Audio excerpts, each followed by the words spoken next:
Ah, mm, ah. Buenos días, si ya se conectaron. Un saludo, un buen día. Y vamos a esperar para que los demás, un minutito solamente para que los demás se vayan conectando. Y en cuanto se conecten, iniciamos la clase. Espero que todos ya hayan hecho su examen. Y si no, bueno, pues ahorita explicamos, ¿no?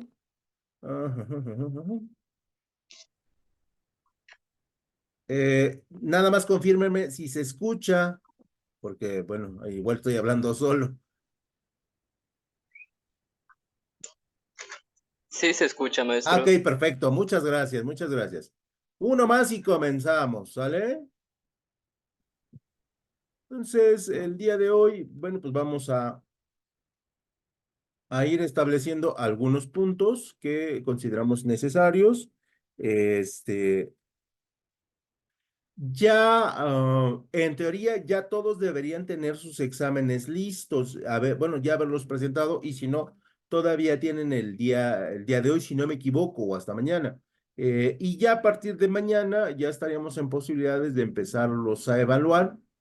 Y como es costumbre, el día miércoles a más tardar, yo les enviaría las calificaciones al grupo eh, martes seguramente. Y si tienen alguna duda, algo que me haya equivocado, porque también me puedo equivocar, eh, presentarme su queja, ¿no? Y ver en qué me equivoqué y hacer la corrección necesaria para que podamos mandar la calificación ya sin ningún problema, ¿no? Esto es lo que normalmente hacemos.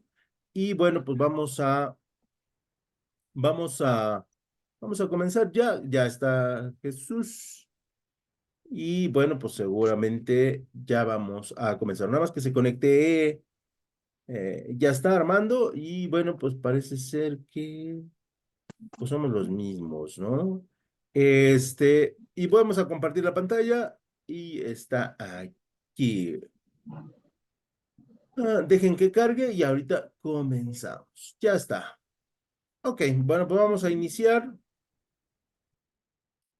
y bueno, vamos a establecer que el día de hoy vamos ah,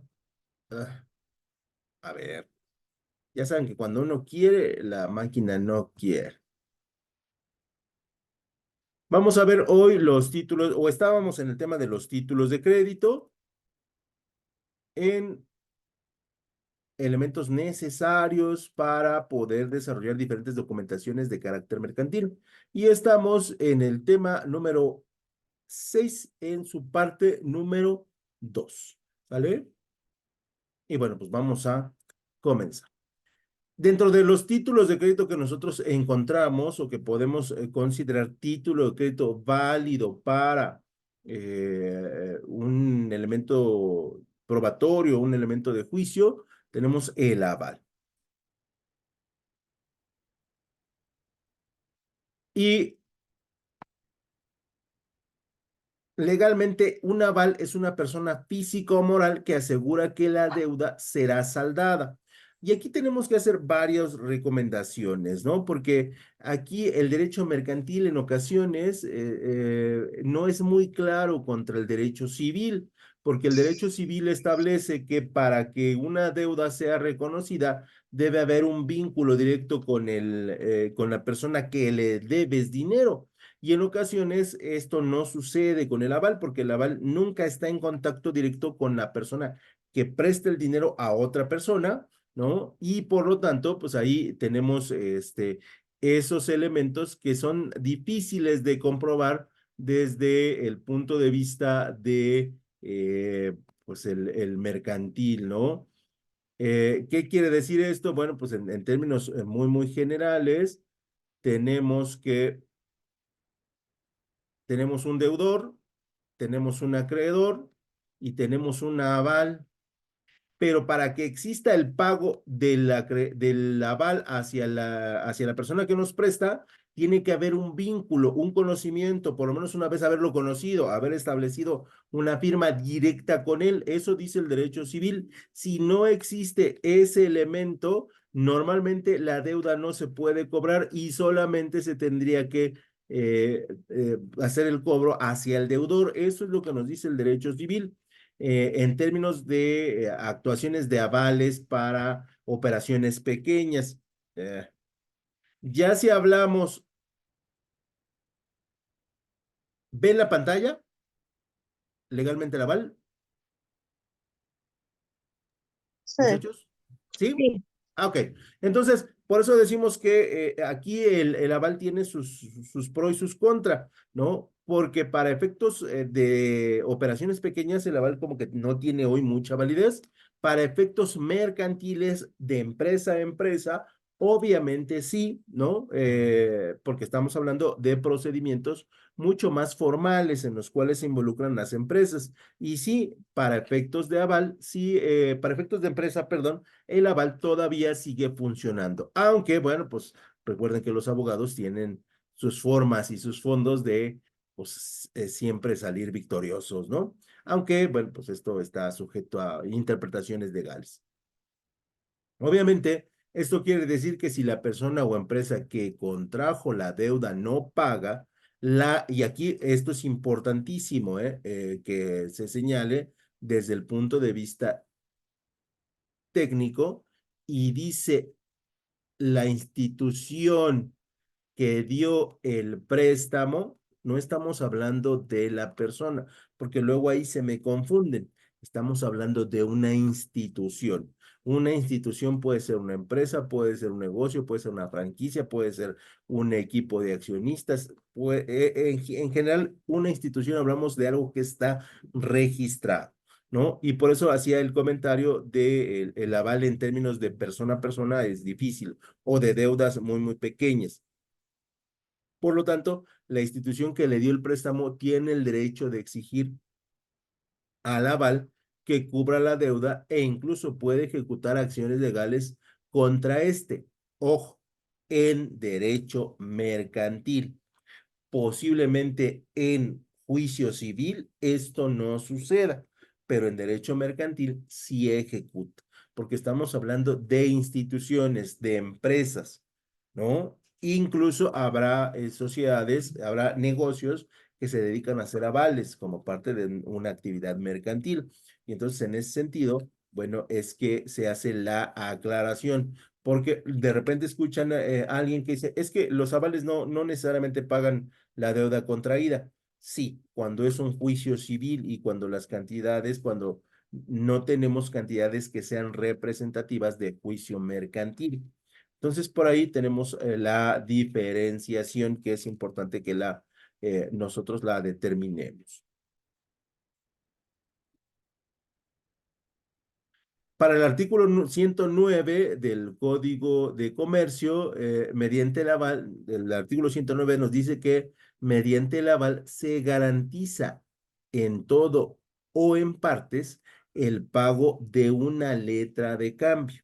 ¿Sale? Entonces, aquí ustedes como empresas pueden llegar a un acuerdo con la institución de que un aval solamente estará a cargo de una o dos letras de cambio, o de una, o del periodo de diciembre, perdón, de julio a diciembre, vamos a tener un aval y de enero a junio vamos a tener otro aval. Y entonces eso nos lo habla el artículo 109 de la ley del Código Mercantil. Por lo tanto, las empresas pueden utilizar diferentes tipos de personas que funjan o de instituciones que funjan como avales.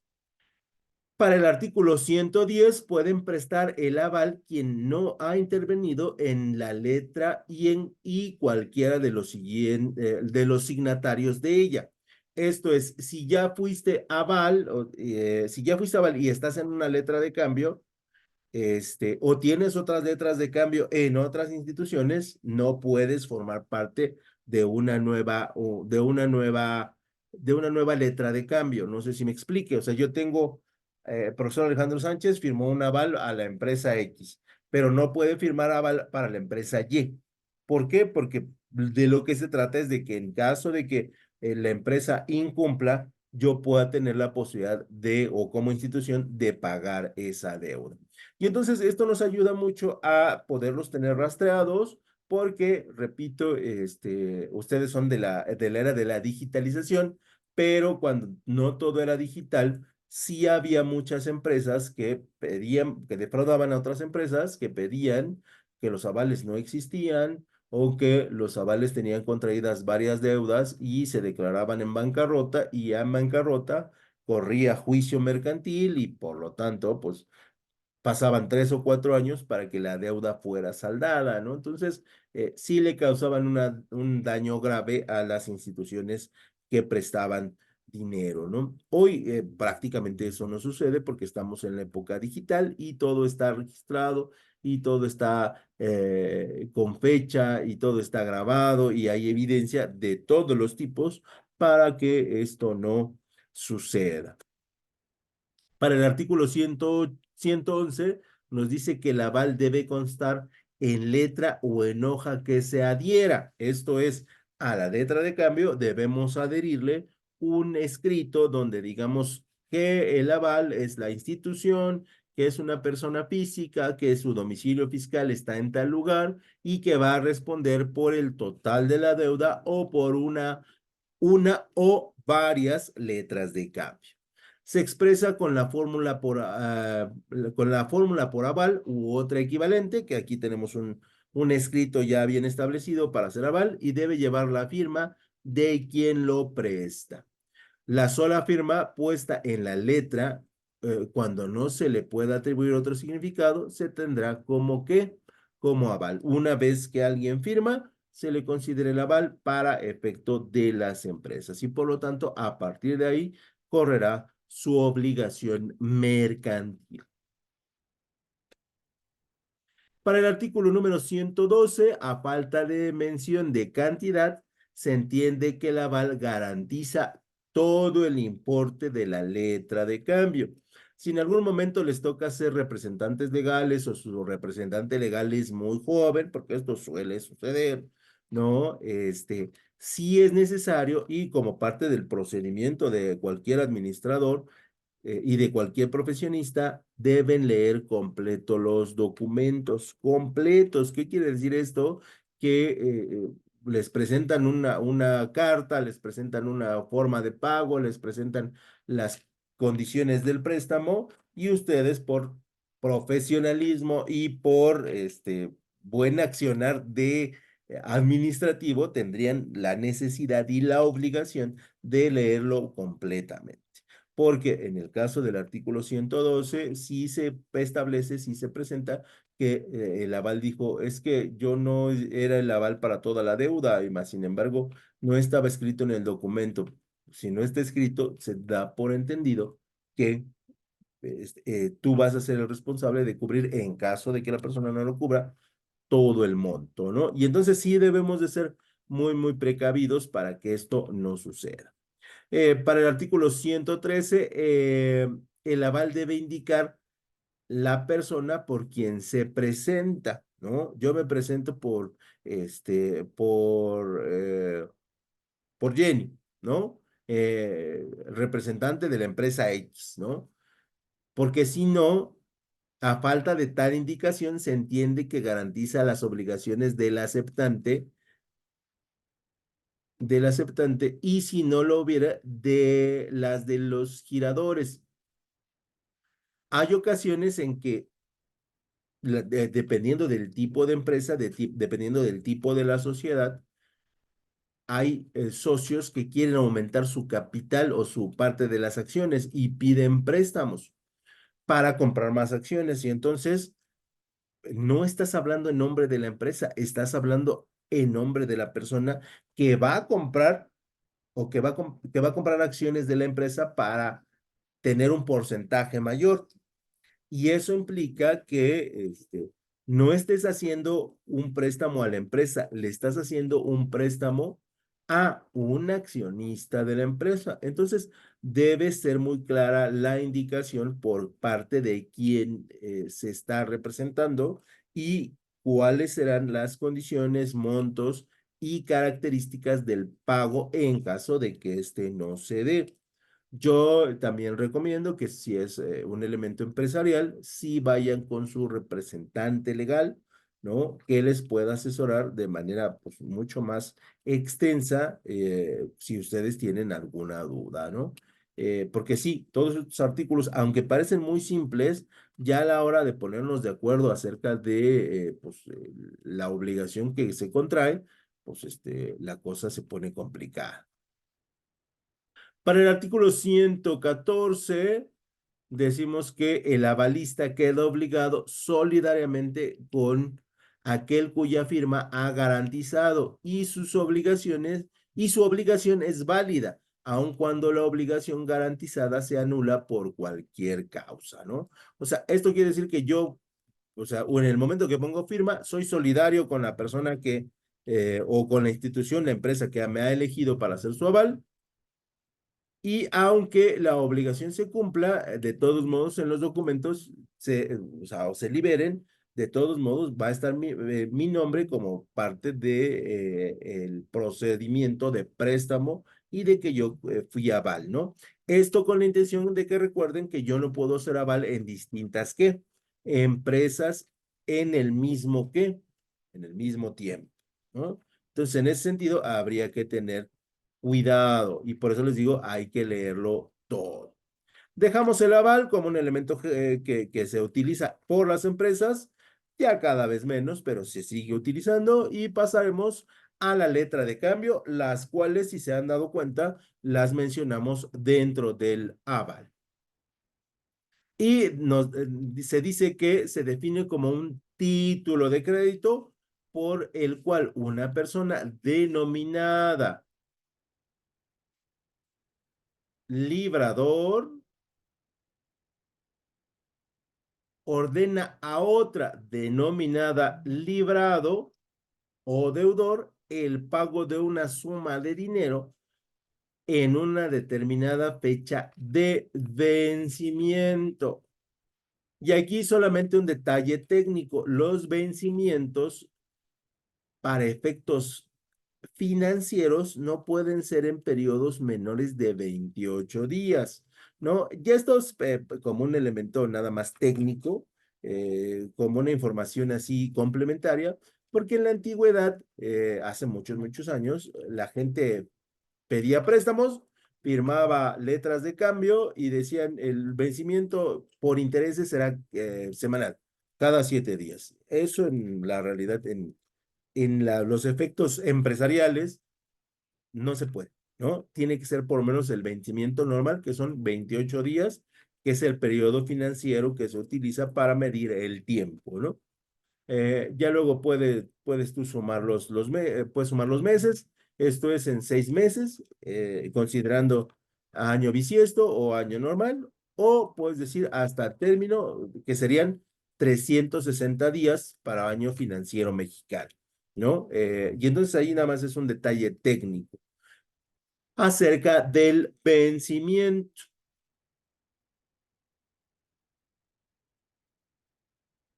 Y por lo tanto, ahí vamos a establecer que la letra de cambio va a tener diferentes partes. Dentro de las partes que va a tener una letra de cambio, vamos a encontrar las siguientes características que se pueden considerar dentro de se puede considerar como un documento oficial y que según el artículo 76 del Código Civil, el Código Mercantil, perdón, debemos mencionar que es una letra de cambio inserta en el texto o en el documento. Normalmente como título, letra de cambio, ¿no? En letras negritas y en letra un poquito más grande para que quede muy claro el documento de que se está tratando. Número 2, la expresión del lugar y el día y el mes y el año que se escribe. Denme un segundo porque la pila creo que ya fue. Nada más dejen, voy por mi cargador que aquí está. Denme un segundito, no se vayan a Ay, Dios mío, desconectar porque tengo ahí la pila. Un segundo.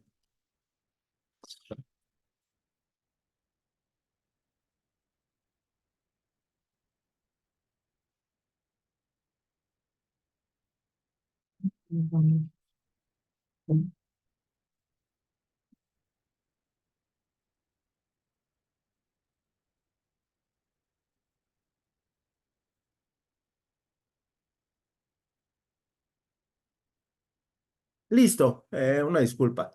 Entonces decíamos que en el documento debe estar la mención de que es una letra de cambio, inserta en el texto. En el número dos, la expresión del lugar, el día, mes y año en que se escribe, que esto es bien importante, muchachos, y a lo mejor ustedes lo dan por sentado en todos los documentos que escriben o que leen, pero siempre, siempre, siempre, siempre deben poner la fecha, el lugar, el día y el mes y el año, ¿no? A lo mejor para algunos efectos, obviamente, el lugar no es necesario, pero sí es fundamental que los demás datos sean inscritos en cualquier correo, en cualquier elemento por protección. Número tres, orden incondicional al girador de pagar una suma determinada de dinero. Esto es, se le nombra al señor Alejandro Sánchez a que pague la deuda contraída con la empresa tal por el monto tal en la Ciudad de México al 13 de abril del año en curso, ¿no? Y entonces ahí, bueno, pues ya ustedes están muy conscientes de que tendrán que pagar su letra de cambio, ¿no? Y dentro del documento deben establecer el nombre del girador, ¿no? Que ya habíamos visto. Aquí, pues regresamos. Eh, ah, ah, ah, ah, ah, ah, mm,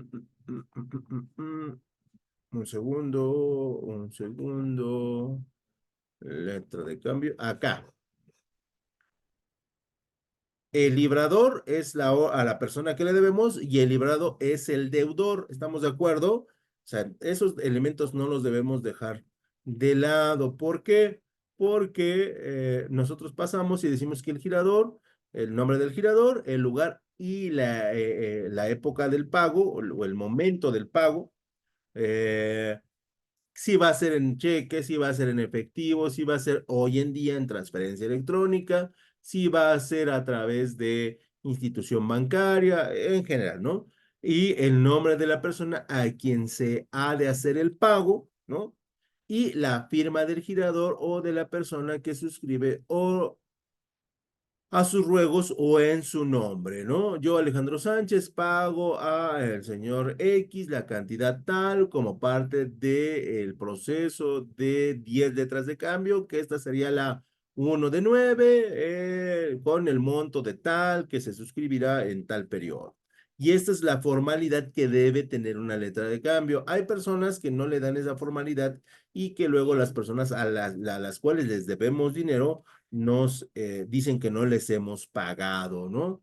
De hecho, por ejemplo, ya saliéndonos un poquito de la parte mercantil y pasando más a la mercantil civil o civil mercantil, por ejemplo, Grupo Electra te decía, tienes 24, 48 pagos semanales, ¿no? Que prácticamente son 2 años, ¿no? Y entonces te decía, tú terminabas de pagar y no liquidabas la deuda, ¿no? No, te tendría que dar un documento que diga, el señor tal ya cubrió su deuda y por lo tanto, pues el artículo es suyo. Mucha gente pagaba, pagaba, pagaba y pagaba 3 años. Y decía, oye, pues ya pasó mucho tiempo. Y Electra le seguía cobrando, ¿no? Luego dejaban de pagar y quería quitarte la mercancía porque no les pagaste el total de la compra. Y la gente, pues, nunca se daba cuenta de ese elemento, ¿no? Les quitaban los artículos y por una mala aplicación del cumplimiento de una letra de cambio, que finalmente así trabaja el extra como letras de cambio. Incluso el Coppel trabaja como letras de cambio. Por lo tanto, sí debemos de, cuando terminemos de pagar, debe haber un documento que te diga, el señor Alejandro Sánchez ya terminó de pagar, punto, ¿no? Ya no le debe nada al señor X, que eso es bien importante. y para empresas mucho más. La letra de cambio goza de diferentes tipos de endosos, esto según la normatividad de cada país, perdón, pero el endoso generalmente son en blanco, que estos obviamente pues, son los más riesgosos, en propiedad, ¿no? Que se hablan de elementos visibles y tangibles. En procuración, cuando vamos a pagar en un periodo determinado. Y en garantía, ¿no? Cuando ponemos algo en garantía de que sí vamos a pagar, ¿no? Normalmente son bienes. Pongo en garantía de letra de cambio la flota de equipo de transporte que tiene la empresa. ¿No? Pero repito, son elementos que cada vez se utilizan menos, pero que todavía están presentes para capitalizar a la empresa.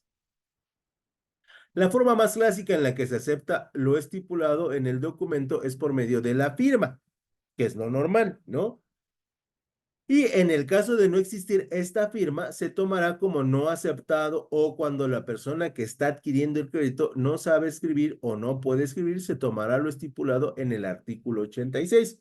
Normalmente no vale, ¿no? No vale. Y ojo, como es un documento legal, si ustedes firman al calce, que es a un costado, que se le está haciendo un cobro excesivo, entonces ahí ya entra la materia judicial. ¿Qué me refiero con materia judicial? Que ya entrará una investigación para determinar si no hay un tipo de violación en el momento en que se está presentando pues el préstamo del dinero, el pago del dinero o las condiciones sobre las cuales se ejecutó el acuerdo, ¿no? Entonces ahí sí deberíamos ser muy, muy cuidadosos porque pues debe ser bajo elementos legales. Desafortunadamente, mucha gente no conoce estos elementos y pues normalmente cae ante el que sí lo sabe y pues le trae malas consecuencias. La letra de cambio puede ser girada, esto es, puede ser a la vista, tú la estás viendo y te presento y firmas. A cierto tiempo de vista, que esto es que una vez que tú firmaste el primero o dos letras, ya se guarda el documento y hasta que saldes la deuda, te lo voy a entregar, te lo voy a mostrar. A cierto tiempo de fecha, ¿no? O sea, de aquí puedes pagarme, me tienes que pagar los días 28 de cada mes, pero tienes 5 días hábiles para ejercerme el pago, pero lo normal es del 28 en adelante, ¿no? Y a día fijo, el día 29 de cada mes tiene que haber, o el día 27 de cada mes, o el 20 me tienes que pagar, ¿no? Por ejemplo, el caso de no sé si tengan rentado Netflix o alguno de esos elementos, te dice, el día 18 yo te hago el pago, punto, es a un día fijo, ¿no? Utiliza elementos de la estructura de la letra de cambio o del pagaré, perdón, del aval. Y aquí pasamos al pagaré, que ya casi terminamos esta sesión porque es muy pequeñita, porque no quiero ahondarlos en muchos tecnicismos legales, más que solamente quiero que conozcan estos elementos. Y el pagaré es un título de crédito regulado por la Ley General de Títulos y Operaciones de Crédito. ¿Sale? Por lo tanto, su castigo es un poquito diferente. Los títulos de crédito son actos de comercio de conformidad con el Código de Comercio y cosas mercantiles de conformidad con la Ley General de Títulos y Operaciones de Crédito. Y entonces aquí tenemos dos elementos que reconocen al pagaré. Tenemos por un lado el Código de Comercio y luego por el otro lado tenemos a los títulos y operaciones de crédito. Por lo tanto, el pagaré es un documento extra legal, ¿no? Y pues de reconocimiento total por toda la ley en México. Por lo tanto, el pagaré es un documento que contiene una promesa incondicional, ojo aquí, promesa incondicional de pago de una suma determinada de dinero que una persona llamada suscriptor hace a otra persona que se llama tenedor o beneficiario. ¿Sale? Si ustedes me prestan dinero, ¿cómo se llaman, muchachos? Para efectos del pagaré.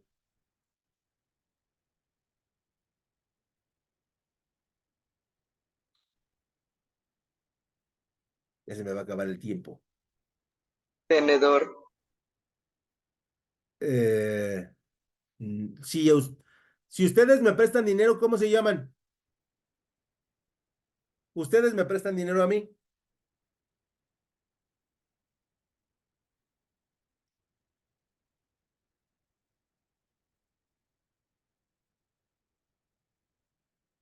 Bueno, ahí se los voy a dejar de tarea para que lo contesten.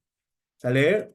Entonces, como características del pagaré, tenemos que el pagaré es un documento autónomo, es decir, existe independientemente del acto o negocio que le dé origen. O sea, un pagaré siempre va a existir como un elemento mercantil que se puede utilizar en cualquier momento y que es utilizado pues, por prácticamente todas las personas que hacen negocios, todas, todas, todas, todas, todas. Y como característica del pagaré tenemos que el pagaré es un título ejecutivo, es decir, en caso de que exista incumplimiento de pago por parte del suscriptor, el tenedor podrá ejercer su derecho, obtener el pago de la suma a través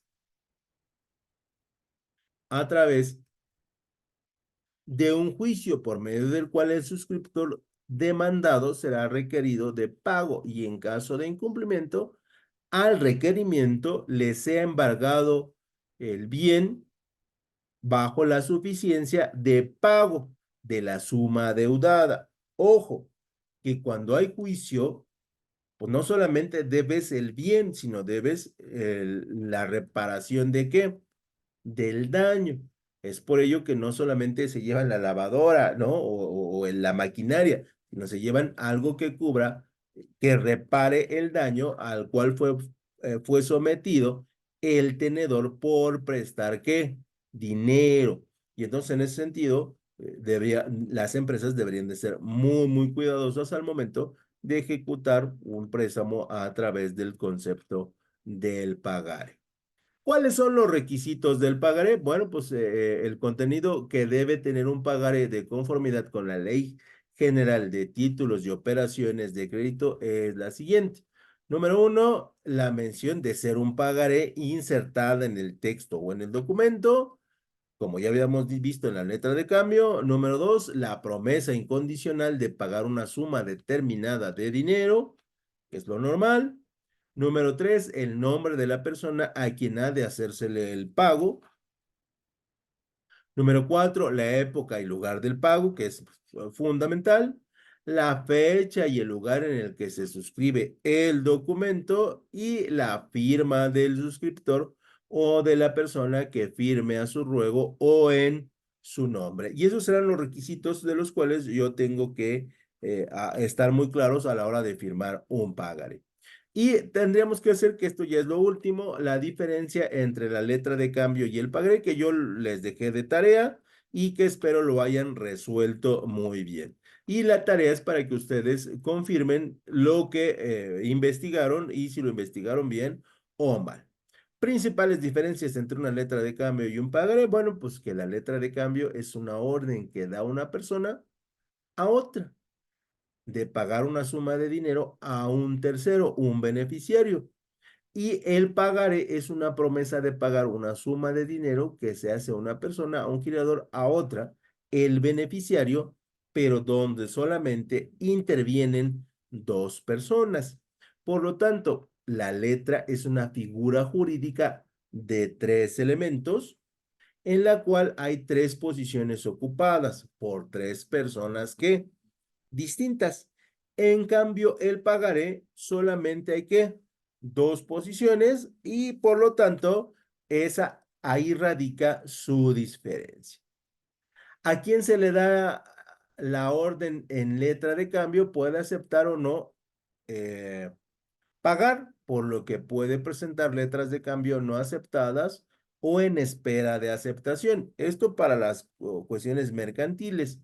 Mientras que en el pagaré no se requiere aceptación, puesto que después de otorgar el girador, se hace responsable del pago del título. Recordemos que aquí no estamos hablando en materia civil, donde dos personas se prestan y se firman pagarés. No, aquí estamos hablando en cuestiones mercantiles donde los procedimientos se hacen entre empresas. Y en ese sentido se debería tener una mayor formalidad. ¿Estamos de acuerdo? Y entonces esas son algunas diferencias que nosotros podríamos tener. Yo nada más menciono estas dos porque yo quiero leer lo que ustedes investigaron. Y no sé si tengan alguna duda, algún comentario, algún elemento que quieran agregar, algún chisme, berrinche, comentario. Y repito lo que dije hace ratito, en teoría ya todos deberían haber hecho su examen y por lo tanto ya estaremos en posibilidades del día miércoles a más tardar entregar las mismas para que ya vean sus dieces o sus nueves y pues tengamos el 75% de la calificación lista en nuestra materia de derecho mercantil. No sé si tengan dudas, muchachos, o algo que quieran agregar, algo que quieran comentar antes de retirarme.